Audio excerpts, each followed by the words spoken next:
Made possible through support from Developmental Pathways and the Arc of Aurora. A Think Change training. Hi everyone, my name is Erica Dennison and I am the Think Change and Programs Director with the Arc of Aurora.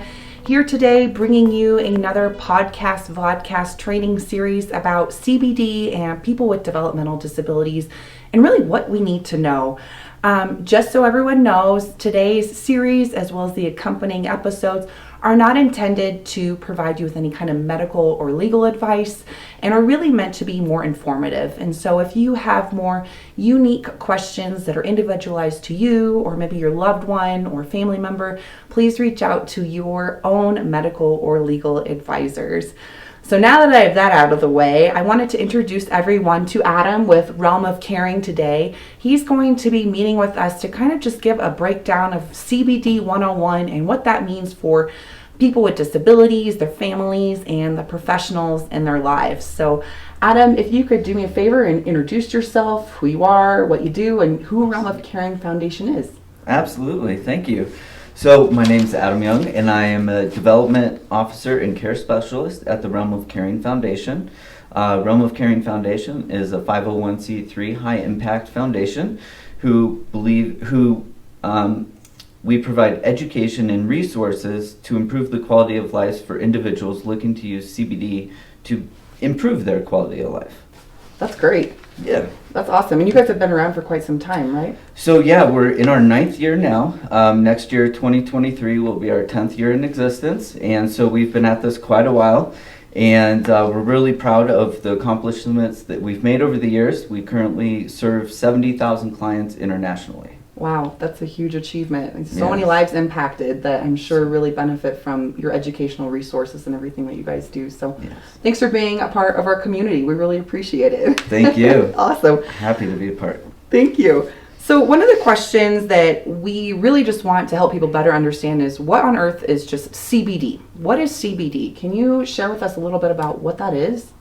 Absolutely. So CBD, also known as cannabidiol, is a non-psychoactive cannabinoid found in the cannabis or hemp plant. Hemp-derived CBD, which we'll focus on today, is again a non-psychoactive version of a cannabinoid that exists in the plant, which there are over,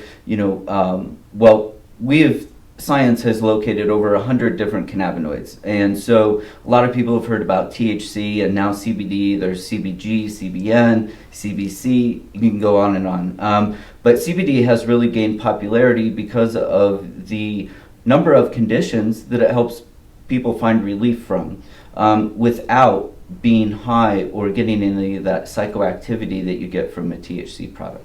That's awesome. And so I'm so happy you brought that up because you dropped all these different letters. That's kind of an alphabet soup, right? Yeah. But you brought up, THC and the psychoactive effects. So something that I just want to make sure we all understand is, so if someone were to use CBD, do they feel high? Do they get those psychoactive effects? So no, in most cases they don't. A lot of products, especially products that we recommend, are called full spectrum. So that means that staying in line with the 2018 hemp bill that was passed in the United States, it has to contain 0.3% or less of THC. And so that THC amount is not enough for most people to feel anything from. Occasionally we do have some clients that are really sensitive to THC. It's not very common, but it has happened where they will take a full spectrum product and they'll probably take a lot of it and they'll feel high from it. And the good news is it's not dangerous. I recommend people just lay down, rest, sleep it off, and a few hours later you'll be fine. But for the vast majority of people that take it, they do not feel high. They might feel relief in their body, but they don't feel high in their head. Okay, that's super helpful to know because I think that maybe a myth that a lot of people have is kind of understanding the differences between THC and CBD, and they actually sound quite uniquely different. They're very different. Yeah. But it's our, we've been conducting research with Johns Hopkins University now for 6 years, and we have 3 published papers that are out in the wild right now that show statistically significant improvements on quality of life metrics. CBD is known to, we have reported on over 50 different medical conditions that CBD has helped with.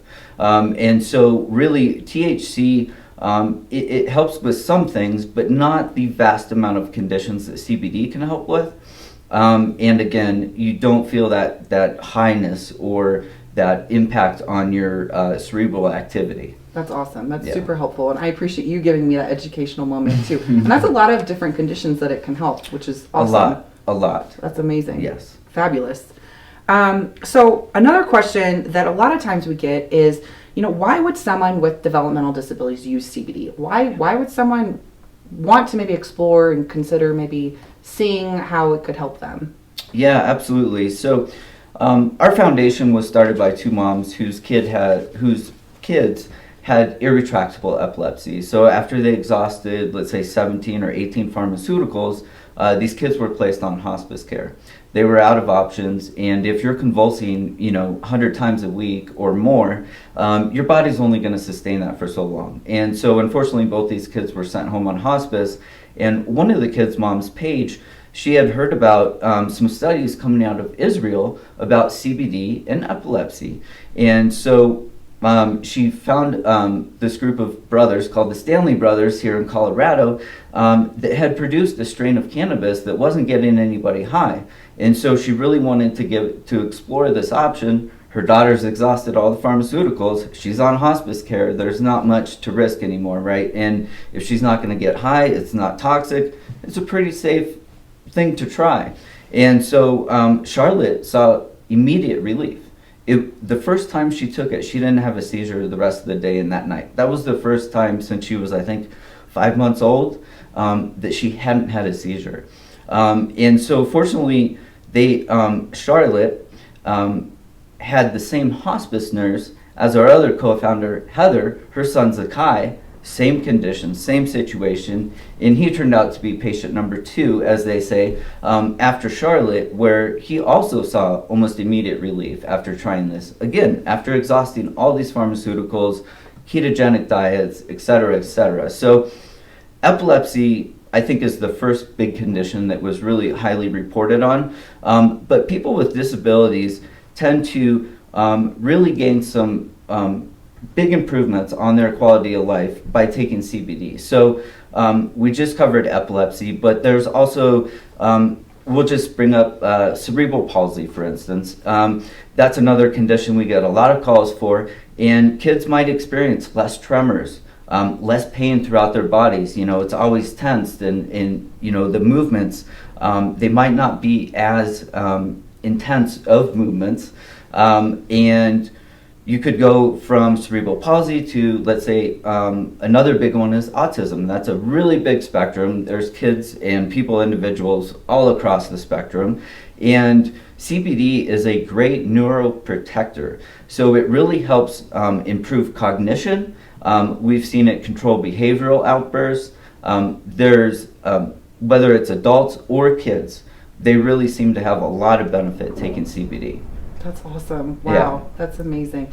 And I think, having this experience of being a parent and having your child you're a kind of like a last resort. You just want to explore anything to just help improve their lived experience and quality of life. And so, you say patient 1 and patient 2, and now you've evolved into helping thousands upon thousands of people get the education that they need to hopefully have a better quality of life. So it's pretty incredible to hear that 2 moms kind of paved the way to help so many and their children also. So it's good to hear that there's been that increased improvement to have access, which leads me to my next question is what could change to expand CBD choice and access for people with disabilities in the future? Yeah, that's a great question. There's so many different variables. Right now the Department of Agriculture in the U.S. is actually who sponsored and legalized the hemp bill. So it's not the FDA, it's not the DEA, it's not the U.S. government, it's the U.S. Department of Agriculture. And so there's a lot of limitations on what people can do with that, how it's labeled. It's not a supplement, it's not a food product, what is it? And so because of this kind of gray area that exists right now, federal legalization is something that needs to happen that will improve the market tremendously. But until then, I think that education is the best resource that people can get. There's upwards of 1,500, let's say, CBD companies right now in the U.S. alone. A lot of these companies don't follow strict guidelines because they're not required. Some companies take it on their own initiative and put in those guidelines and follow those, whether it's good manufacturing practices, USD organic certified, ISO accreditations. And so those are really, it's really important to look for companies that talk about those things and have those certifications in place. A lot of people might go and see a CBD product in a gas station. Unfortunately, that product is not vetted. It's more than likely not actual CBD. It probably doesn't contain as much CBD as the label says. And a lot of times those products come from overseas. And when you're coming from overseas, depending on the country, they don't have strict policies in place either for toxins and molds and pesticides and residual solvents and all these different things. So federal legalization needs to change before the industry as a whole needs to follow strict guidelines. So it's really important, I think, for folks to find a quality product. And how do they do that? They call the realm of caring, really. And honestly, the best products that anybody can find right now for themselves are purchased online. Again, you don't want to buy CBD from a gas station. Please don't do it. I know it's tempting. It's right there. It's probably $10 or $20, but again, it's just not what anybody is thinking it really is. And so I think education is a real big component to that, and also our research. We have enough research now to support us going to insurance companies and helping them, encouraging them to financially support a lot of these people that want to use it as a medicine. Right now, because it's not federally legal, insurance companies aren't touching it. And so it's a challenge, both financially and from a quality perspective, to find reliable, consistent products for the people looking to get relief. It's so many hoops to jump through. Yes. So many hoops to jump through. So I'm happy you brought up the insurance question. So if for someone, if we have someone tuning in right now and they want to maybe explore this and they are financially unable to make it work by accessing a quality product that you guys recommend, that I know you guys have listed on your website, lots of research, lots of certifications that people need to get in order to even be eligible to be on your website. What could they do so that they can get insurance? I mean, do they need to get a prescription from their doctor? What steps could they maybe take, including the help from you, so that they can maybe get that access to their loved one who may need it or themselves? Yeah, so that's a great question. So Canada has a national, it's legalized across the country, right? And so I think there are 5 big insurance companies right now that are helping families in Canada who want to use it medicinally. Right now, unfortunately, in the US, there is not an insurance company that's going to help you pay for it. So we have a couple grant programs in place to help people get products. We're always asking our partners for coupon codes, discount codes.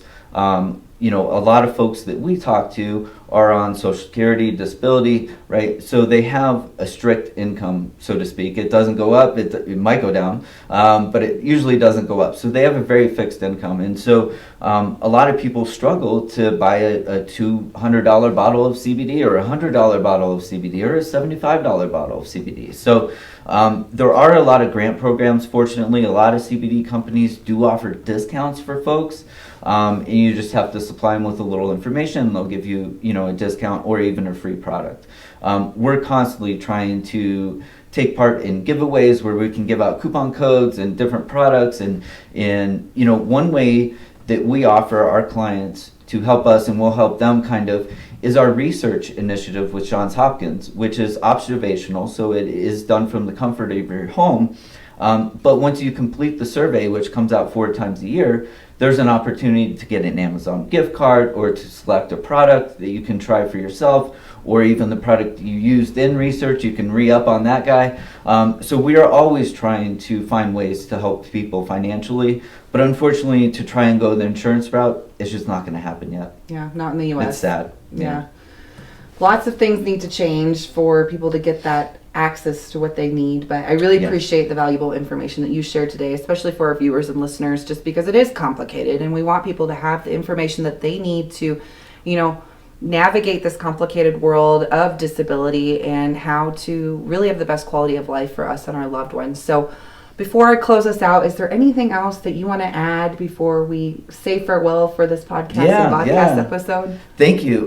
There is one thing I'd like to add, and that is that I think people's expectations of CBD and how to take it are misleading, let's say. So right now, the average retention rate for a product company, so let's say they make a full spectrum CBD product, the average retention rate is what they consider the average retention rate is 20%.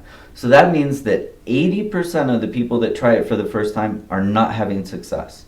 And so I think it's really important for people to understand that taking CBD is not like an aspirin where you take it and within an hour you'll feel some relief. Outside of epilepsy, most conditions require multiple administrations throughout the day and even week or couple weeks time before they start to feel that relief. So I think that's really important. Please reach out to Realm of Caring. We'll help you, we'll guide you. Our services are always free. And I think just getting that expectation in place with what we see is really important, because again, people might go to the gas station, they'll buy that product, it doesn't work, they'll throw it away and say, well, CBD doesn't work, right? And that's just not the case. You have to be educated on how to take it, best practices, and then of course meet that expectation. So you don't think that it's a silver bullet that's just going to cure everything right away after one shot. So I think I would like to leave the folks with that, is just really educate yourself and reach out to Realm of Caring. We're here to help you. We'll never charge, and I think that's a good ending point as far as people trying CBD for the first time. I love it. Thank you. Yeah. Awesome. Well, Adam, thank you so much for your valuable time today. And thank you to all of our viewers and listeners for tuning in to this podcast and vodcast episode. Stay tuned for new episodes. And in the meantime, stay curious. Take care.